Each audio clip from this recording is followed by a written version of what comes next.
Hello friends, welcome to India Spelling Bee. Your word for the day is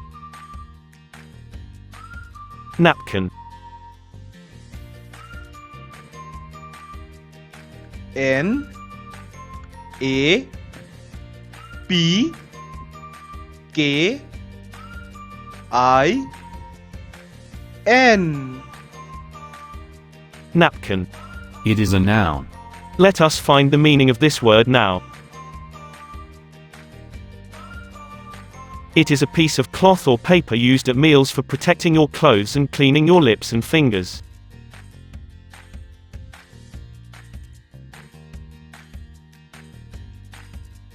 Let us make a sentence with this word now. She cleaned her mouth with a cotton napkin.